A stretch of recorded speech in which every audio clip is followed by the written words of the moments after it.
طالبان افغان ہیں وہ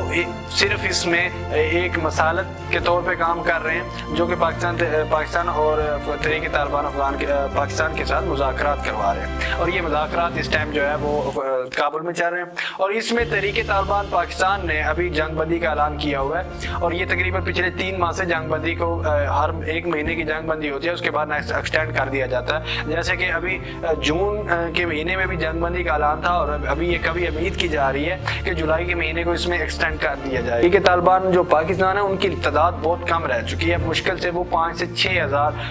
جنگجو پہ مشتمل ایک چھوٹا سا لشکر رہ چکا ہے، تو کچھ نہ کہیں ان کو بھی یہ چیز ریلائز ہو چکی ہے کہ ہم پاکستان اسٹیٹ سے کبھی بھی ٹکرا نہیں سکتے، کبھی بھی اسٹیٹ کے اوپر قبضہ نہیں کر سکتے، ہاں گاہ بگاہے کبھی کبھار کہیں نہ کہیں کوئی نہ کوئی پٹاخہ پھوڑ سکتے ہیں، کہیں نہ کوئی چھوٹا موٹا شگر لگا سکتے ہیں، اس سے زیادہ وہ کچھ نہیں کر سکتے۔ تحریک طالبان پاکستان کے لگ بھگ 800 قیدی جو تھے جنگجو تھے وہ گرفتار تھے، اور جو وہ ڈیتھ پریزنمنٹ پہ تھے،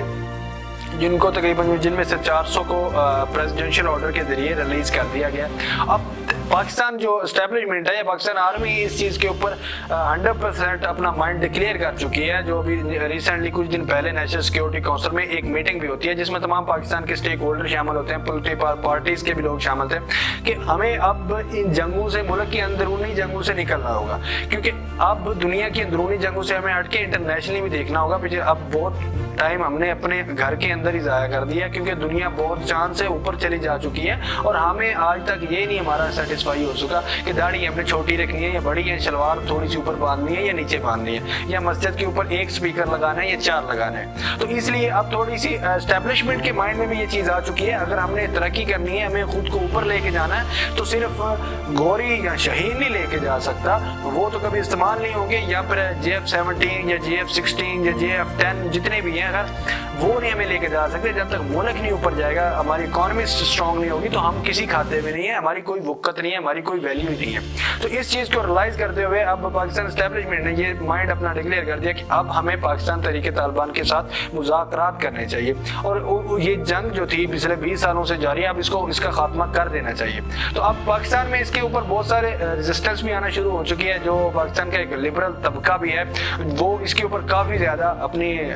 تحفظات کا اظہار کر رہا تھا۔ ہماری پچھلے 20 سال سے جنگ تھی، اور جس نے ہمارے ملک کے 80,000 لوگوں کو شہید کر دیا، اب ان کے ساتھ ہم مذاکرات کیسے کر سکتے ہیں؟ وہ تقریباً 8 لاکھ کی فوج، دنیا کی نمبر 1 آرمی یا انٹیلیجنس سروس، وہ اتنی ویک ہو چکی ہے کہ وہ 5,000 جو ایک لشکر ہے، جو ایک گروہ ہے، اس کے ساتھ ٹکرا نہیں سکتا۔ یہ ہمارے لبرل طبقے کا ایک بہت زیادہ اس کے اوپر ریزسٹنس آنا شروع ہو چکی ہے، لیکن اس کے ساتھ ان کو کیونکہ ہم کاؤنٹ نہیں کرتے، وہ بہت لمیٹڈ لوگ ہیں، وہ صرف ٹویٹر کے اوپر باتیں چھوڑنے کے علاوہ یا پھر بکواس بازی کرنے کے علاوہ اور کچھ نہیں کر پاتے، اس لیے ان کو زیادہ امپورٹنس نہیں ملتی۔ تو جو دوسرا طبقہ ہے ہمارا، ایک دوسری طرف سے جو علامہ مولانا یا ہمارے اسلامی بھائی جتنے بھی ہیں، جو ایک علماء کرام یا اسلامی طبقے کو اگر دیکھا جائے جو کہ اللہ اور رسول کے اور دین کے اوپر اور علماء کرام کی عزت بھی کرتے ہیں، وہ طبقہ ہے ہمارا، تو وہ اس چیز کے اوپر ہے کہ مذاکرات ہوتے ہیں تو کرنے چاہیے، لیکن ایک حد میں رہ کے مذاکرات صرف اس صورت میں ہونے چاہیے کہ وہ ہمارے کانسٹیٹیوشن کو ایکسیپٹ کرے، اور سب سے بڑا اس میں ٹائم میں جو پاکستان طالبان ہے، انہوں نے یہی اپنا سب سے بڑا جو تھا مطالبہ وہ یہ رکھا ہے کہ جو سابقہ ایجنسیز تھی، فاٹا تھی، اس طرح اور بھی 1-2 ایجنسیز ہیں، ان کا سٹیٹس پہلے کی طرح بحال کر دیا جائے، اور اس میں جتنے بھی پاکستان کی فورسز کا کوئی عمل دخل نہیں ہوگا، وہ اپنے ادھر جا کے رہیں گے، اپنی گنیں ان کے پاس ہوں گی، اور دوبارہ اپنی ایک تنظیم وہاں پہ وہ رکھیں گے، وہ ختم نہیں کریں گے، لیکن یہ اور جو سٹیٹس تھا وہ بحال کر دیا جائے گا پہلے بار، اور وہاں پہ حکومت ان کی ہوگی، نہ کہ پاکستان گورنمنٹ کی ہوگی۔ پاکستان گورنمنٹ کا انفلوئنس ضرور ہوگا، لیکن بیسک جو لوکل پالیٹکس ہوگی وہ انہی کے ہاتھوں میں ہوگی، وہاں کے رول ریگولیشن وہی بنایا کریں گے، وہی سیٹ کریں گے۔ اس کے اوپر سب بہت سارا ہر پاکستانی کو تحفظات شامل ہے کہ یہ اگر ہم کر دیتے تو ہم اپنے جو کانسٹیٹیوشن کے اگینسٹ چلیں گے، وہاں پہ رہنے والے لوکل لوگوں کا ہم حق کھا جائیں گے، کیونکہ پاکستان کا آئین یہ ان کو تحفظ دیتا ہے کہ وہ آزاد ہیں اپنی مسجد میں جانے کے، اپنے مندر میں، اپنی کسی بھی عبادت گاہ، لڑکیاں اپنے اسکول جانے کے لیے آزاد ہیں، تو وہ سب سے زیادہ، اور ان کے اوپر کوئی بھی ایسا کوئی رول نہیں لگا سکتے، یا کوئی بھی بندہ ان کے اوپر حکومت نہیں کر سکتا جن کو انہوں نے نامینیٹ نہیں کیا، یہ پاکستان کا کانسٹیٹیوشن کہتا ہے، تو ہم کانسٹیٹیوشن کے اگینسٹ بھی نہیں جا سکتے۔ تو ابھی مذاکرات تو سٹارٹ ہو گئے، دیکھتے ہیں ہوتا کیا، لیکن